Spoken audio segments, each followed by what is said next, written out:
치매에 걸리기 전에 나타나는 전조 증상은요, 많은 분들이 단어 기억 못하시고 전화번호 기억 못하시고 그런 걸로 오해를 하시는데요, 뿐만이 아니라 일 처리가 어려워지십니다. 당연히 노화 때문에 수행 능력은 느려지기는 마련인데요, 큰 실수들이 일어납니다. 돈 계산이 잘 안 되고 비를 페이를 해야 되는데 그거를 잊어버리시는 것들, 그리고 또 두 번째는 본인이 느끼기에 기억력이 줄어들었나 감퇴됐나 라고 생각하는 것보다 주위에서 엄마 내가 이거 얘기 전에 했잖아 기억 안 나? 라고 얘기하는 것들이 더 큰 단서예요. 내가 일 처리하는 것들이 잘 안 된다고 주위에서 말을 해주는 것을 잘 들어보시기 바랍니다. 특정 음식 때문에 치매가 유발된다라고 하는 연구를 찾아보기는 굉장히 어렵지만은요, 치매가 있으신 분들을 역학조사를 해봤을 때는 안 좋은 식습관을 갖고 계신 분들이 많았죠. 예를 들어서 영국에서 1985년도부터 2000년대까지 무려 34년 동안 추적 연구를 한 경우에서 굉장히 재밌는 단서가 잡혔는데요,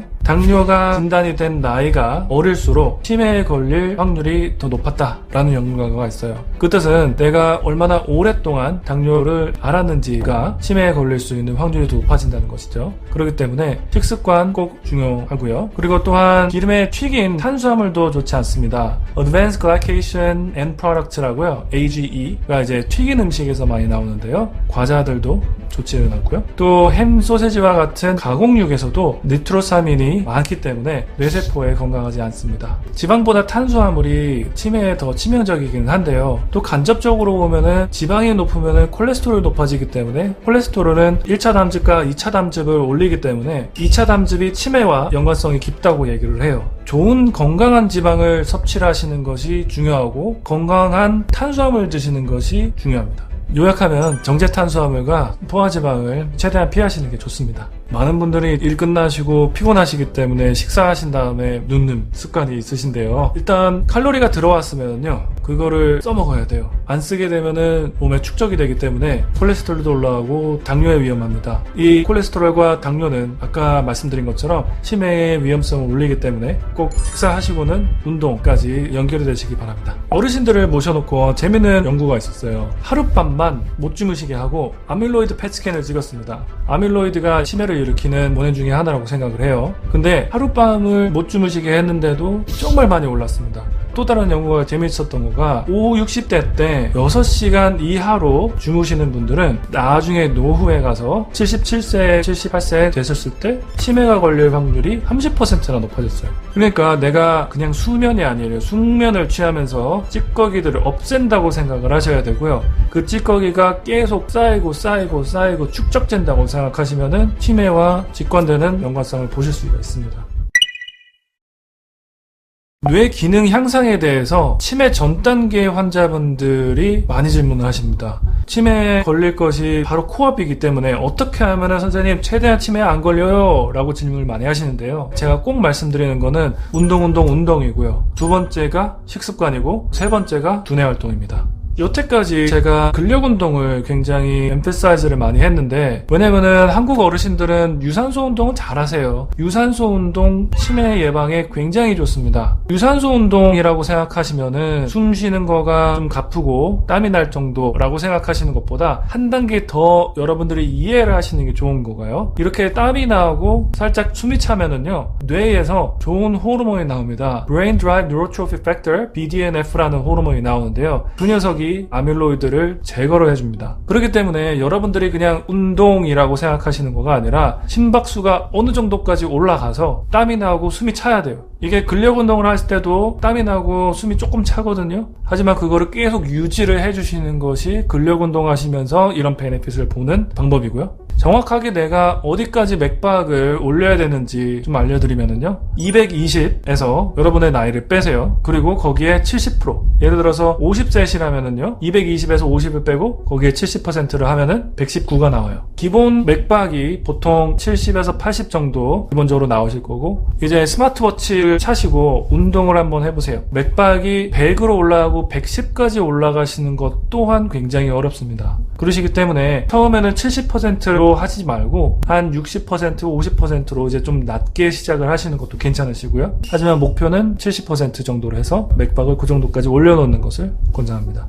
이렇게 운동을 했을 때에 뇌의 해마가 자라는 것도 65세 시니어 분들한테 연구가 입증이 됐고요. 사이즈가 자라는 것뿐만이 아니라 그분들을 인지능력 평가까지 운동하시기 전과 후를 봤는데요. 무려 1년 만에 통계학적으로 의미가 있는 정도의 변화가 있었습니다. 그래서 운동은 두뇌 건강 관련 훈련이나 식단보다 배는 치매 예방에 더 효과있다고 입증이 되어 있습니다. 흔히 식단이라고 생각하면은요, 여러분들이 마인드 식단과 지중해 식단을 많이 들어보셨을 거예요. 과일 중에서도 베리를 더 많이 드시는 것, 오일 중에서는 올리브 오일을 사용하시는 것, 기름진 생선, 오메가3가 풍부한 생선을 드시는 것, 야채, 과일 많이 드시는 것을 생각을 하실 텐데요. 저는 노년내과 진료를 하기 때문에 어르신들께 익숙하지 않은 것들을 설명해 드리는 것을 싫어해요. 여러분들이 일상생활에서 적용하실 수 있는 것처럼 말씀드리면은요, 홀푸드로 드시는 게 가장 좋습니다. 예를 들어서 공장에서 만들어낸 정제 탄수화물이 아니라 정말 땅에서 자란 곡물과 쌀, 과일, 야채를 드시는 게 좋고요. 햄, 소시지와 같은 가공육이 아니라 생선, 소고기가 같은 나오는 대로 드시고요. 소다가 아니라 정말 물, 보리차와 같은 차, 자연에서 나오는 음식들을 섭취를 하시려고 노력하시는 게 가장 치매를 예방할 수 있는, 직접 실천해 볼 수 있는 식단이라고 생각을 합니다.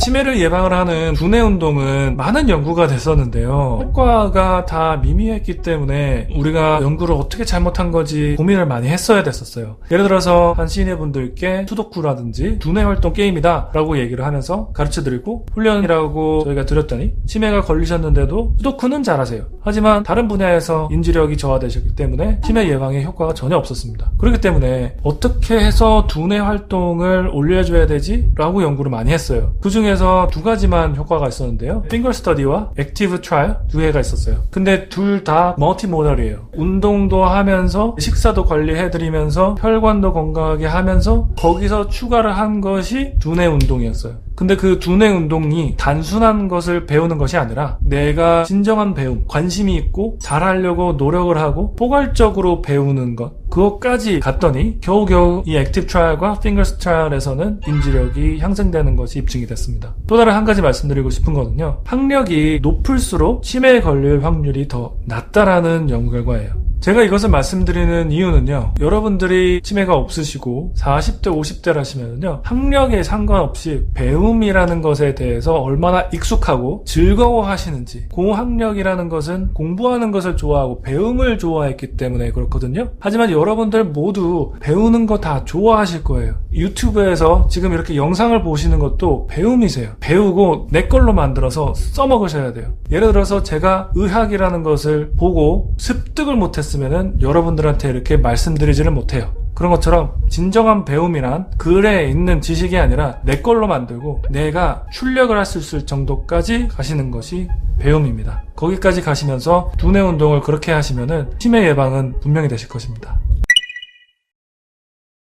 치매는 증상입니다. 진단이 아니에요. 이게 알츠하이머 치매인지 혈관성 치매인지 레비소체 치매인지 그런 것들이 진단이 들어가는 거고요. 일단 증상이라는 것을 볼 때는요, 치매 증상은 인지력 검사 평가에서 점수가 낮게 나오고 생활에 얼마나 영향이 있는지까지 봐야지 치매라고 합니다. 제가 뇌를 찍어봐야 됩니다 라고 하지 않았어요. 뇌는 찍어보는 것은 의사들이 혹시나 뇌에 종양이 있는, 아니면 뇌졸중이 크게 있었던 것들이 없는지 그냥 보려고 평가를 하는 거지, 영상으로 인해서 저희가 치매를 진단하지는 않고요. 인지능력 점수가 낮고 일상생활까지 영향이 있다면은 치매고요. 점수는 낮게 나오는데 편파 기준이 하나 정도 낮고 일상생활에는 영향이 없을 때는 치매 전 단계로 불리고요. 건망증 같은 경우에서는 인지능력 평가까지 정상으로 나옵니다. 그리고 일상생활에서는 큰 문제가 없고요. 예를 들어서 83세 어머님이 처음에 아드님과 같이 오셨었는데 아드님이 걱정하시는 게 우리 엄마 치매 걸리신 것 같다 라고 하셨는데,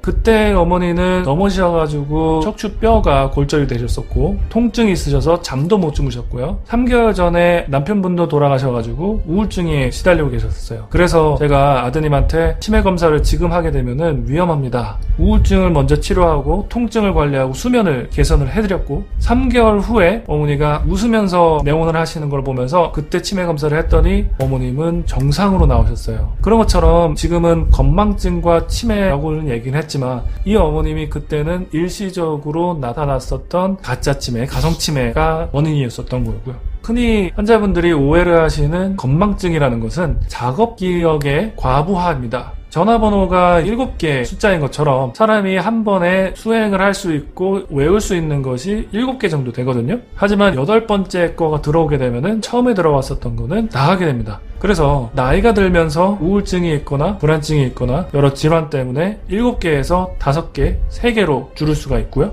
너무 복잡하고 여러 가지 일들을 수행을 하는데 새로운 8번째가 들어왔을 때 첫 번째가 나가는 거는 너무 당연해요. 그래서 그것을 건망증이라고 봅니다. 저 의사들도 의학 지식을 많이 접하고 환자를 많이 보면서 뇌가 과부하될 때가 있어서요. 저희들도 하는 방법은 노트를 꼭 씁니다. 노트를 써서 내가 이거는 꼭 기억해야지 라고 해놓으면은 건망증을 예방해 볼 수 있는 그런 방법이겠죠. 최근에 두케누맵이라는 아밀로이드를 향한 항체가 치료제로 FDA 승인을 받았습니다. FDA 승인을 받은 것이 노년내과 전문의들과 신경내과 선생님들이 그렇게까지 크게 좋아하지는 않았어요. 왜냐면은 아밀로이드를 죽이면서 조금씩 작은 염증들이 발생하거든요. 하지만 뇌는 국한되어 있는 두개골에 위치하고 있기 때문에 뇌에서 염증이 조금씩 생기면서 브레인 스웰링이 생길 수가 있어요. 그것 때문에 사망하시는 분들도 그 임상시험에 꽤 많았거든요. 근데 조금씩 용량을 올려갔을 때 효과가 미미하게 좋아졌다라는 가정하에 FDA에서 승인을 줬는데요. 이 약은 아직 한국에서는 출시가 되지는 않았지만 미국에서는 승인이 됐음에도 불구하고 의사들이 잘 쓰지 않는 약입니다. 아직까지는 임상시험 쪽으로 더 연구가 돼야 된다고 생각을 하고 또 대학병원 쪽에서만 투여를 할 수가 있습니다. 지난 30년간 600여 개 정도의 약들이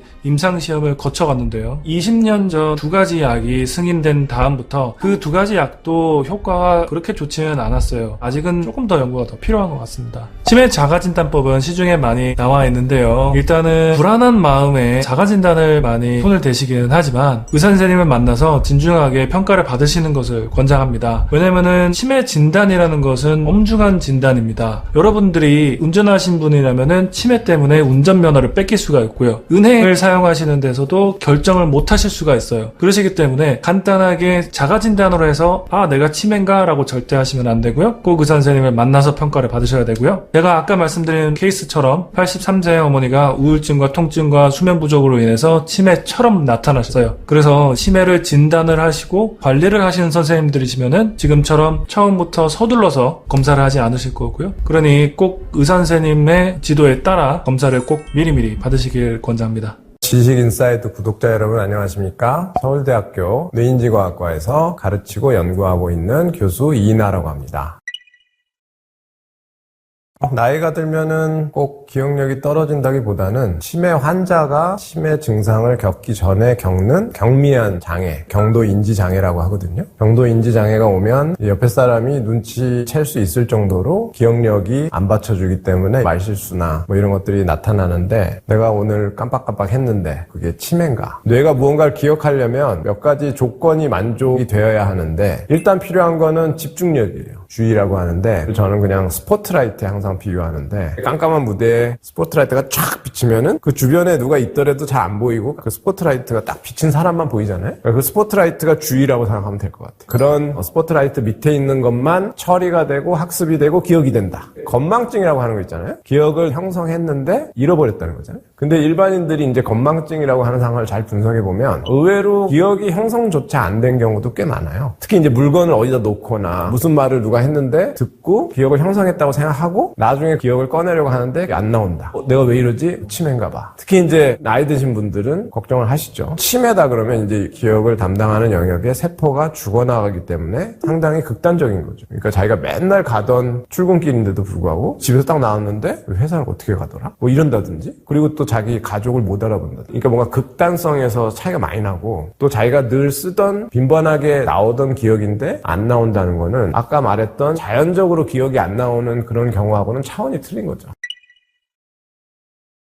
아마 여기서 말하는 치매는 대부분 알츠하이머성 치매를 얘기할 텐데, 알츠하이머성 치매는 대개는 새로운 일화나 사건 기억을 형성하는 해마라는 영역을 파괴시키죠. 거기에 있는 세포들이 점점 이제 죽어가기 시작하고 새로운 기억을 형성해야 되잖아요. 그게 안 되는 거죠. 그렇다고 해서 뭐 아주 옛날에 했던 기억도 다 날아가느냐? 그렇지는 않은 것 같아요. 그거 아주 옛날 기억에 디테일함은 좀 떨어질 수 있지만 80대는 노인이 치매가 걸렸다고 해도 국민학교 때 뭐 개울가에서 물고기 잡았던 그때 정말 좋았지. 아, 그때 되게 행복했지. 감정이 결합되지 않은 기억은 거의 없어요. 우리나라의 수도는 뭐예요? 그러면 서울 이렇게 얘기해요. 그런 기억은 지식이니까 의미 기억이라고 약간 다른 종류의 기억이지만 사람의 기억은 거의 다 감정과 연합돼 있기 때문에 그 기억을 떠올리게 만드는 뭔가 자극이 주어지면 콘텐츠는 기억이 안 나는데 그거하고 연합돼 있던 감정만 기억이 날 수도 있겠죠. 아, 저거 내가 어디서 본 건가? 왜 이렇게 저걸 보니까 뭐 행복하지? 뭐 이럴 수도 있고. 해마는 사실은 굉장히 복합적인 자극을 하나의 그림으로 만드는데 굉장한 능력을 발휘하는 그런 구조예요. 이 방 안에도 카메라도 있고 조명도 있고 뭣도 있고 한데 그걸 하나의 어떤 그림으로 탁 넣어서 마치 사진 찍듯이 그런 기억은 이제 형성이 불가능하지만 카메라 하나만 기억하는 거, 다른 거하고 동떨어져서 저거 하나만 기억하고 이런 거는 해마가 없어도 어느 정도 가능해요. 그러니까 내 카메라인데 뭐 이렇게 얘기할 수도 있는 거예요. 그걸 어디서 봤는지는 기억이 안 나지만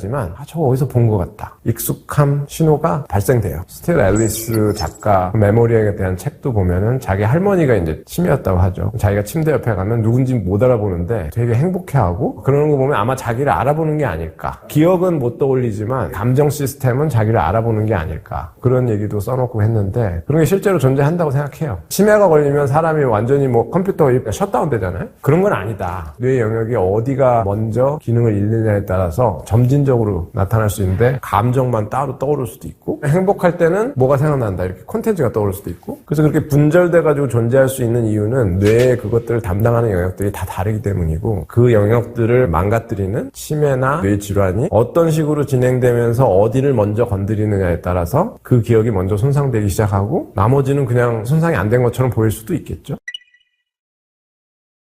치매는 일단 시작되면 그거를 획기적으로 막 늦추고 그럴 수 있는 방법은 없는 걸로 알고 있고 젊었을 때 막 보디빌딩 했던 사람도 있잖아요. 젊었을 때 그렇게 해놓으면 그 사람이 만약에 너무나 아파가지고 오랫동안 운동을 안 하고 나이가 들고 노쇠하더라도 아마 일반인보다는 더 좋을 수도 있어요. 그만큼 정상일 때 훈련을 해놓고 그렇게 하는 게 최선의 예방이라고 할까? 아프게 되더라도 그런 사람의 병이 진행되는 속도나 양상과 정말 평소에 훈련도 안 하고 약한 뇌와 신체를 가지고 있는 사람이 병이 진행됐을 때는 아주 많은 차이가 나겠죠. 그래서 병이 걸린 다음에 뭐 어떻게 할 생각보다는 병이 걸리기 전에 그게 없어져 봐야 그 마음을 알거든요. 뇌도 너무나 정상적으로 잘 기능을 할 때는 그 마음을 잘 몰라요. 특히 이제 뇌가 나빠지는 조건을 스스로 구축하는 사람도 있잖아요. 뭐 담배를 핀다든지 술을 많이 마신다든지 잠을 안 잔다든지 뭐 스트레스를 받으면서 뭘 한다든지 그러면 그건 물리적으로 뇌가 망가질 수밖에 없는 조건을 적극적으로 구축을 하고 있는 거기 때문에 그런 것들을 조심하고 하면 그게 최선의 예방책이 아닐까.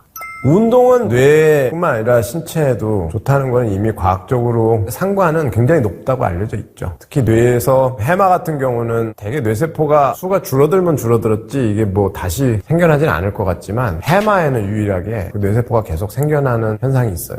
뉴로제네시스라고 하는데 성인이 된 뇌에서도 해마에서는 세포가 계속 생겨나거든요. 근데 그게 이제 운동을 하면은 더 많이 생겨난다. 그런 연구 결과가 있거든요. 동물 연구도 있고 운동을 하면 학습을 할 수 있는 뇌가 좋은 조건을 쉽게 만들 수가 있죠. 왜냐하면 운동을 잘 하려면 학습을 할 때 필요한 그런 것들이 다 요구돼요. 예를 들어서 헬스클럽이나 짐에 가가지고 기구를 한다. 그래서 뭔가에 집중을 하고 자기 몸이 움직이는 걸 느껴야 되고 그 집중하는 거, 어텐션 같은 게 없으면 운동도 다칠 수 있죠. 특히 구기 종목은 공을 따라다니려면 집중을 할 수밖에 없죠. 배드민턴 치는데 공이 어디로 가는지 봐야 치지. 탁구 같은 건 정말 고도의 집중력, 이 공이 너무 빨리 왔다 갔다 거리기 때문에 운동을 굉장히 오래 하는 사람들, 집중을 굉장히 오래 하는 사람들이고 그런 원리가 학습의 영역이거든요. 학습도 우리가 뭐 엉덩이 힘으로 공부한다 이런 얘기도 하잖아요. 그것도 재능이에요. 뭔가를 오랫동안 할 수 있는 것도 타고나는 사람이 있는 것 같고 그걸 못하는 사람이 있는 것 같고 못하는 사람은 훈련을 하면 어느 정도 훈련이 되는 것 같고 그래서 뇌도 근육이라고 비유를 하는 사람들도 있거든요.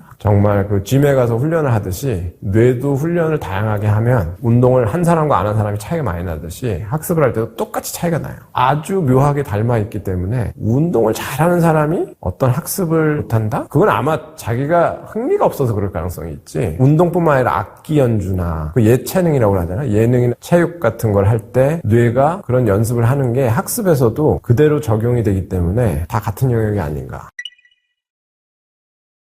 일상생활에서 단서를 찾는 게 좋지 않을까. 자기가 늘 되던 게 안 된다든지 혹은 주변에 있는 사람들이 얘기를 해주면 그걸 좀 심각하게 받아들여야 되는 경우가 많은데 아까 뭐 기억력이 깜빡깜빡 한다든지 그런 것도 자기가 평소에 그러지 않았는데 그리고 자기가 뭐 갑자기 바빠진 것도 없는데 그런다면은 그거는 이 뇌 쪽으로 뭔가 이상이 있을 수도 있는 거죠. 그런 경우에 꼭 뇌 질환이 시작됐다기보다는 자기가 굉장한 스트레스 상황에 있을 수도 있고 오랫동안 잠을 못 잤다든지 내가 갑자기 왜 이러나 뭐 요즘에 잠을 못 자고 계속 뭘 해서 그런가 뭐 그런 원인들을 개선시켜보고 그랬는데도 계속해서 그런다 그러면 그거는 병원에 가봐야 될 일인 거죠. 제일 흔한 게 이제 한 얘기 또 하고 또 하고 하는 사람들 있잖아요. 술을 안 마셨는데도 그러면 그건 진짜 위험한 사인이고 술을 마시더라도 같은 장소에 계속 앉아서 자기가 계속 얘기를 했는데 10분 전에 한 얘기를 기억을 못하고 또 한다. 그거는 건강한 데가 아니에요. 내 영역이 상당히 쉽게 기능을 잃어버리는 취약한 상태인 거죠. 그러니까 자기가 얘기를 하고 있는 상황이라는 거는 굉장히 액티브하게 인지적인 작용이 있는 상황인데 그게 기억이 안 난다는 거는 상당히 위험하죠. 아니면은 어디를 가봤는데 친구들이랑 같이 갔는데 다른 사람 다 기억하는데 나만 기억을 못 한다든지 그게 한 번 일회성이 아니고 자주 그런다든지 평상시에 의외로 사람들이 자기의 뇌가 어떤 식으로 작동을 해야 정상이라는 거를 잘 알고 있어요. 그래서 거기서 조금만 벗어나도 느끼게 돼 있어 이거를. 근데 이제 뭐 그럴 수도 있지 하고 넘어갈 수 있는 게 있고 아닐 수도 있는데 그거를 주변 사람들이 지적을 하기 시작하면 그건 정말 심각한 거고 제일 좋은 거는 그런 상황이 오지 않게 건강한 그 생활 습관을 가지고 굉장히 디테일하게 기억하려고 애쓰고 그게 훈련이거든요. 체육관 가고 뭐 러닝하고 이런 것만 신경을 쓰시는 분들이 많은데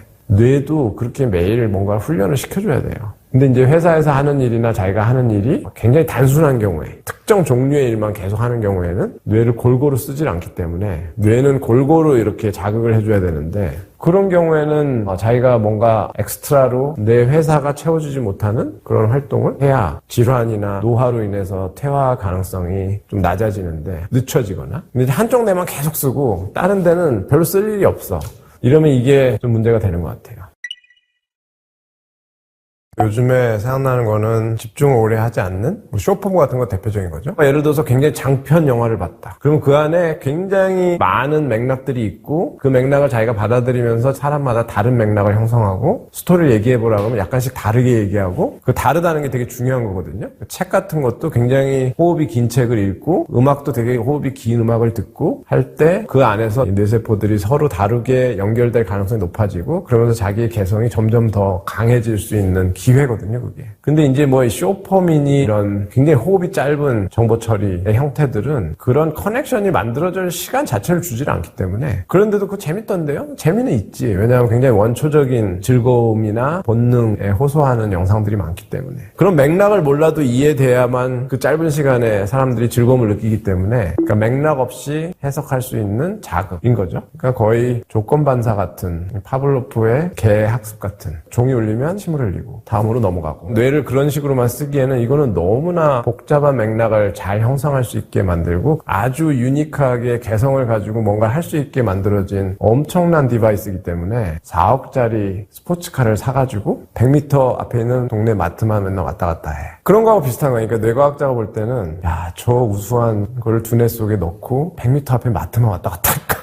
근데 우리 주변에는 마트밖에 없어요. 이게 아마 요즘 이제 특히 젊은 사람들의 항변이죠. 호흡이 긴 거? 그런 걸 어디서 보는데? 책도 전부 다 점점 얇아지고 맥락이 긴 거는 훈련을 받아야 돼요. 마치 처음부터 자기가 42.19km를 오늘 뛰리라. 그게 말이 돼요. 근데 점점 훈련하면은 야 1km 뛰면 죽을 것 같더니 이제 5km를 뛰어도 아무렇지도 않네? 그러면서 10km 뛰고 20km 뛰고 그렇게 되는 거잖아요. 긴 맥락의 학습을 하려면 훈련이 필요하고 근데 그 훈련을 체계적으로 해주는 기관이나 학습 환경은 없고 눈 딱 돌리거나 스마트폰 열면은 전부 쇼폼들이나 휘발성 즐거움이나 지식들을 주는 SNS 이런 게 너무 많고 제가 볼 때는 뇌를 손상시키는 거랑 마찬가지예요. 그러니까 왜냐하면 그렇게 학습이 이루어진 뇌는 더 이상 긴 거에 집중하지 못하게 될 거기 때문에 자기만의 맥락을 형성할 기회를 갖지 못할 가능성이 높고 그게 이제 기능적인 손상이죠. 그리고 그게 아주 오랜 세월 동안 뇌가 그렇게 진화하면 이 생명체의 세포라는 거는 자기가 필요 없는 기능을 계속 유지하려고 고수하진 않아요. 그냥 퇴화시키는 거지.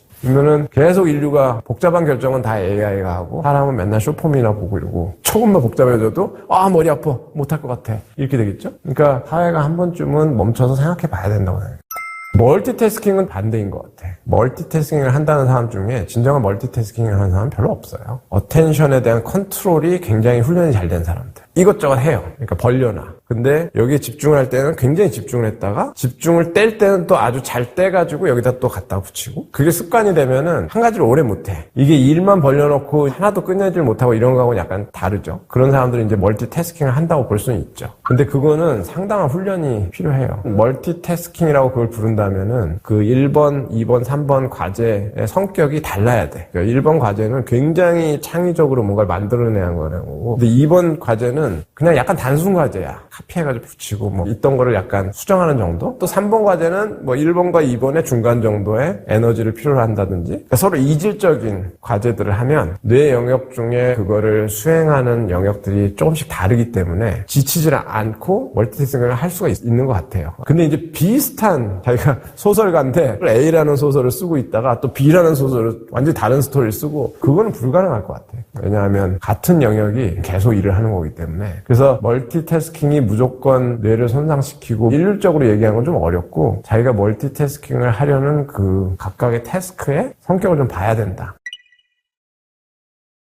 예를 들면은 해마를 이용한 학습 같은 경우 영화 보는 게 그런 거에 해당하죠? 책을 본다든지 그러면 자기가 순간적으로 한 번만 읽고 벌어진 일들을 다 기억했다가 나중에 얘기할 수 있잖아요. 자기가 본 것을 기억하는 거하고 그 영화의 내용에 대해서 얘기하거나 글로 쓰는 거하고 그 둘을 다 하면 서술적인 학습 시스템을 해마가 굉장히 중요한 역할을 하죠. 그것과 관련된 모든 영역을 다 활성화시킬 수 있죠. 그러니까 자기가 예를 들어서 오늘 경험한 거를 누구한테 얘기한 적이 있는가 아니면 뭘 읽었는데 그거를 꺼내본 적이 있는가 예를 들어서 친구도 안 만나 일기도 안 써 블로그도 안 해 이게 들어가기만 하고 나올 일이 없잖아요. 그러면은 자기가 뭐 아무리 책을 많이 보고 영화를 많이 보고 해도 그걸 활용해가지고 뭘 하는 게 아니기 때문에 학습이 온전히 이루어졌다고 보기 좀 어렵죠. 그거를 반드시 해야 되고 사람이 맨날 뭘 보고 얘기하고 꺼내고 그것만 하는 건 아니거든요. 늘 하던 것들도 있어요. 양치질 한다든지 매일 하는 거라서 너무나 무의식적으로 하는 거 그런 것도 학습을 계속하면 좋죠. 예를 들어서 악기를 하나 배우기 시작했다. 악기 처음 배울 때 보면 되게 답답하죠. 계속 반복을 해야 되거든요.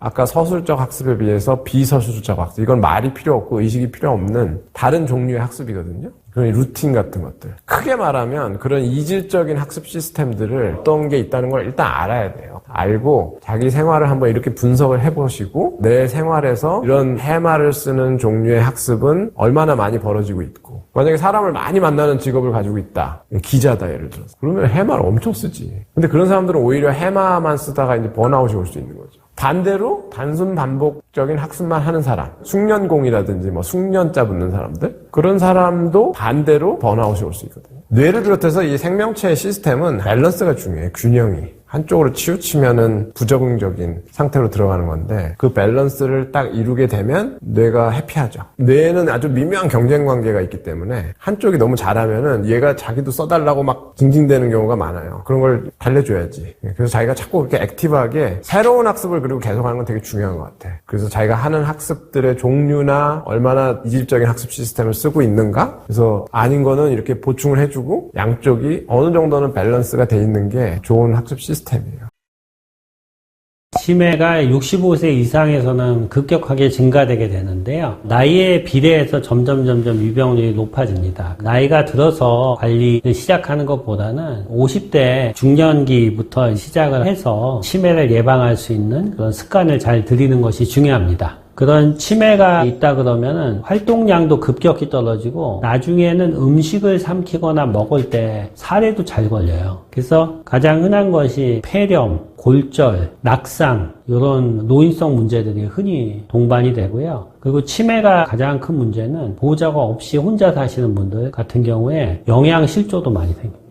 현재까지 연구에 의하면 젊을 때 생긴 우울증은 치매하고 별로 관련이 없어요. 근데 65세 이상 처음 우울증이 생겼어요. 그 경우는 관련이 있는 게 65세 이상 처음 생긴 우울증은 뇌혈관 문제가 동반된 경우가 많아요. 우리가 MRI를 찍어보면 뇌혈관 작은 혈관들이 막혀서 이렇게 하얗게 된 게 보이거든요. 그런 분들이 우울증이 잘 생기는데 알츠하이머나 이런 혈관성 치매가 같은 나이 또래보다 한 2배 정도 더 잘 생기는 것으로 볼 수 있습니다. 근데 그거는 우울증 약을 먹거나 그래서 생긴 건 아니고요. 치매약을 안 먹어서 생긴 것도 아니고 우울증이 생기는 기전하고 혈관성 요인 때문에 그런 거예요. 그러니까 당뇨나 고혈압, 고지혈증이 이 치매를 높이는 원인이 되는 거하고 관련이 있습니다. 제가 이제 노년기 우울증이 있는 분들을 많이 보는데 노년기 우울증에서 가장 흔한 증상은 잠을 못 자요. 불면증이 제일 흔합니다. 잠을 못 자면은 뭐 다 우울증이냐 그건 아니고요. 근데 잠을 못 자면서 엄청 자주 깹니다. 그리고 자고 일어나도 피곤하고요. 그러면서 아무것도 하기 싫어요. 의욕 저하. 또 하기 싫은 게 어떤 거냐? 밥 먹기도 싫어요. 이 연세 드신 분들은 우울증이 와서 살이 빠지면은 그게 몸에 치명적인 문제를 줄 수가 있습니다. 제가 오늘 본 분들도 보면은 3개월에 10kg가 빠진 분도 있어요. 3개월에 10kg를 빼려면은 아마 밥을 안 먹고 하루 종일 피트니스를 해도 안 될 거예요, 잘. 근데 우울증에서 살이 빠지는 거는 마치 암 환자들 살 빠지는 거 이상으로 살이 빠져요. 그리고 아무것도 안 하려고 그러고 누워만 있고 이렇게 되기 때문에 2차적으로 폐렴 이런 것들이 생겨서 결국은 그런 문제가 올 수가 있죠. 노년기 우울증과 치매가 연관된다는 연구가 있고 노년기 우울증을 예방함으로써 치매를 예방하는 것에 대한 연구도 진행이 됐습니다. 근데 아직 완전히 결론이 나 있진 않아요. 저희가 볼 때는 우울증이 좋아지면은 활동량이 늘고 만성질환 관리를 잘 하게 돼서 치매 발생이 줄어드는 것 같다. 이런 게 지금 정설인데 이것도 대규모 연구가 더 필요합니다. 우리가 나이가 들어서 기억력이 떨어지면 다 치매 걱정을 하는데 그거는 좀 너무 성급한 생각이에요. 우리가 그냥 노화에 의한 건망증으로도 기억력이 떨어질 수 있고요. 우울증도 본인은 기억력이 떨어진다고 생각하는 경우가 많아요. 근데 이제 다 기억력이 떨어지기 때문에 혼동이 오는데 조금 질적으로 차이가 있어요. 가장 큰 차이는 방향 감각의 차이입니다. 우울증에서는 방향 감각이 안 떨어집니다. 예를 들어서 오늘 병원에 가서 진료를 받아야 되는데 혼자서 버스 타고 지하철 타고 병원까지 가서 기다리다 진료를 받았어요. 선생님 너무 기억력이 떨어져서 저는 치매인 것 같아요. 치매 아닐 가능성이 높습니다. 방향 감각이 그 정도로 잘 유지되면 치매가 아닌 경우가 많고요. 우울증일 가능성이 높고 치매인 경우는 자기가 치매인 걸 인식을 못 해가지고 자기는 아니라고 하는 경우가 많습니다. 가족들이 데려오는 경우가 많고요. 그 다음에 처음에는 우울증인 듯한데 치매로 가는 이런 경우는 몇 가지 좀 특징이 있습니다. 우울증인데 MRI나 사진을 찍어보면 뇌가 좀 위축이 돼 있어요. 그래서 이게 혹시 치매로 가지 않을까 걱정도 하고요. 혈관도 좀 안 좋아요. 뇌혈관도. 근데 그런 분들 보면 표정이 별로 없어요. 우울증은 우울증인데 울거나 슬퍼하는 게 아니고 얼굴이 마치 그냥 멍하다 그럴까요? 그렇고 의심을 하는 경우가 많습니다.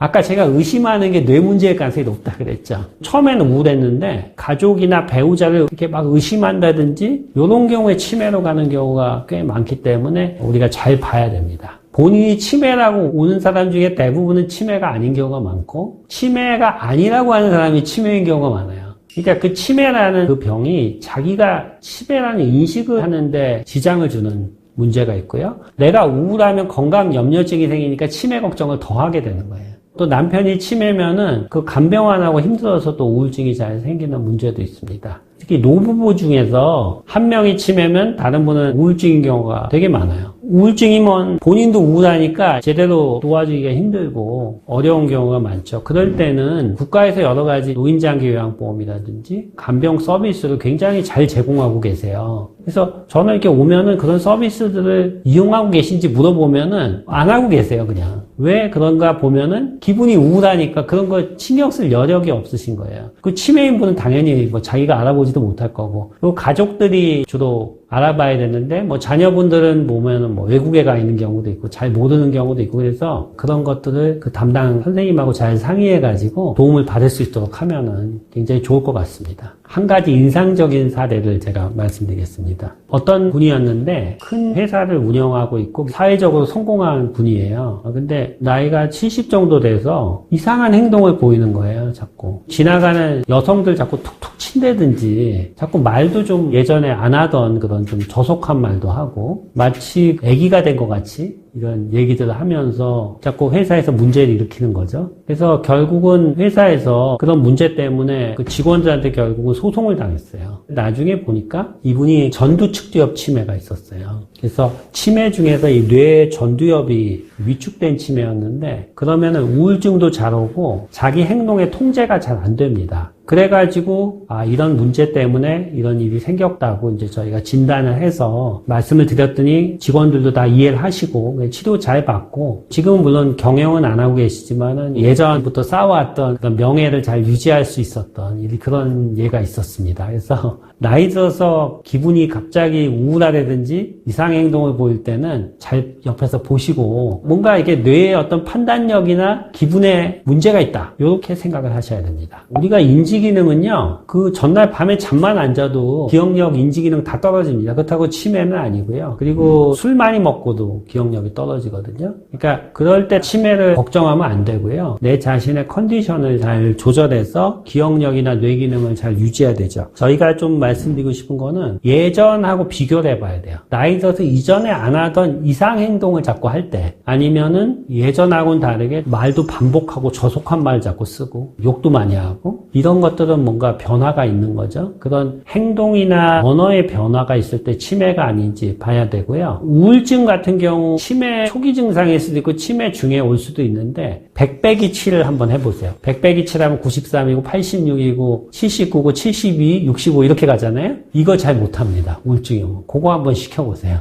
이게 시리얼 7이라고 하는데 연속적으로 숫자를 빼면서 기억하는 거를 우울증이 되게 잘 못해요.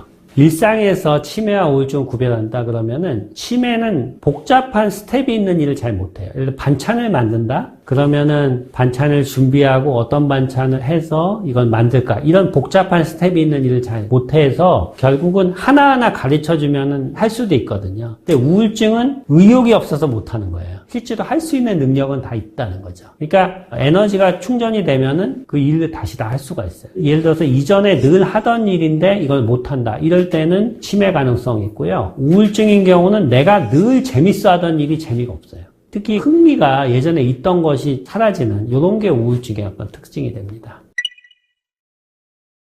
노년기 우울증하고 치매 예방이 사실은 겹칩니다. 우울증과 치매의 공통적인 위험 인자가 결국은 만성질환이에요. 고혈압, 당뇨, 고지혈증. 제가 당 조절이 안 되고는 우울증, 치매를 예방한다는 거는 어렵다. 당화혈색소부터 체크해요. 당화혈색소가 10 넘어가고 이런 분들도 있거든요. 보통 6 정도로 유지를 해야 되는데 치매, 우울증의 위험을 둘 다 2배 이상 높여요. 당뇨가. 당이 근데 관리가 잘 돼서 당화혈색소가 안정이 되면 위험이 없어지거든요. 그러니까 그걸 잘 관리하셔야 되고 두 번째는 아까 생활 리듬을 잘 조절해서 잠을 잘 잘 수 있게 하는 거. 특히 수면을 잘 취하는 게 치매 예방이 된다고 크게 논문에 나왔어요. 그래서 잠을 잘 자야 된다. 하지만은 우울증과 치매에 전부 다 안 좋은 거는 수면제 과다 복용입니다. 수면제를 너무 과다 복용하는 건 둘 다 좋지가 않아요. 담당 선생님께 정해진 만큼만 처방을 받아야 되고 되도록 안 먹을 수 있으면 안 먹는 게 더 좋습니다. 그 부분이 제가 꼭 말씀드리고 싶은 거고요. 그 다음에 우울증과 치매 공통 요인 중에서 머리를 다친 것도 영향이 있어요. 예를 들어서 머리를 다치는 것도 보면은 여러 가지 이유가 있지만 계단이라든지 내리막길을 걸어가다가 넘어지시는 경우가 많습니다. 전두엽을 다치면은 우울증이 잘 오거든요. 혹시 연세가 있으신 분들은 남자들 같은 경우는 이제 베레모 같은 거 있죠? 모자를 쓰고 다니는 치료라는 게 굉장히 예방 효과가 있어요. 여성분은 되게 파마해가지고 이게 쿠션이 있는데 남자들은 머리가 없으셔가지고 바로 부딪히면은 그냥 뇌출혈이 되기 때문에 모자를 쓰시는 것도 좋고요. 그리고 신발도 되게 튼튼하게 하셔야 됩니다. 그래서 낙상 조심하셔야 된다는 걸 좀 말씀드리고 싶습니다.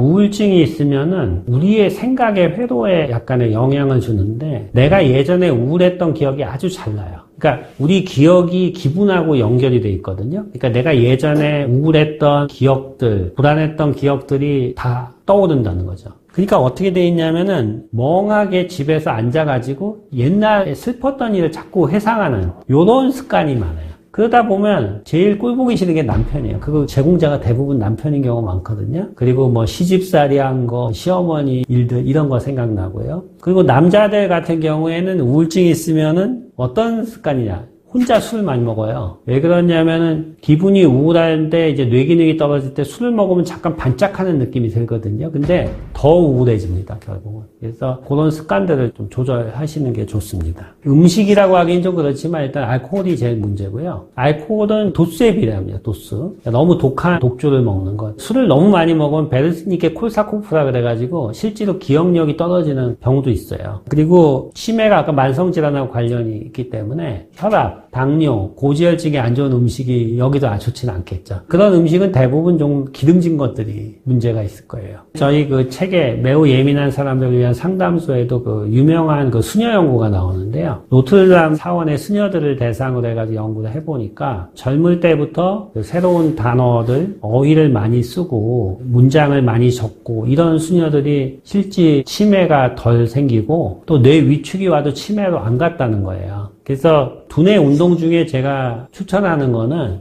책을 읽는 거. 책을 읽되 새로운 단어가 많이 들어가 있는 책. 그러니까 새로운 책을 읽는 것도 좋고 언어 공부를 하는 것도 좋아요. 그러니까 예를 들어서 뭐 영어 공부를 한다든지 이런 것도 해마 운동에 도움이 되고 새로운 분야의 책을 읽고 접하는 것도 좋죠. 매우 예민한 사람들을 위한 상담소도 도움이 되지 않을까 합니다. 내가 얼마나 뇌가 노화됐는지 확인하는 방법 중에 제일 좋은 방법은 저는 MRI를 찍어보는 걸 추천하고 싶어요. 저도 제 MRI를 찍어봤는데 예를 들어서 5년 전에 MRI 찍은 거하고 지금하고 비교해서 노 체인지라고 딱 나오면은 건강하게 관리가 된 겁니다. 물론 그건 전문가들이 영상학과 선생님들이 확인을 해주시지만 근데 그런 촬영이나 이거 말고 확인한다면은 제가 아까 CDR7 얘기를 했죠. 그래서 우울증이나 이런 경우는 얼마나 빠르게 백배기치를 할 수 있냐 그걸 한번 체크해 보세요. 나이가 들수록 잘 못합니다. 이게 속도나 이런 것들이 중간에 자꾸 틀려요. 근데 그것도 자꾸 연습해 보면 도움이 되고요.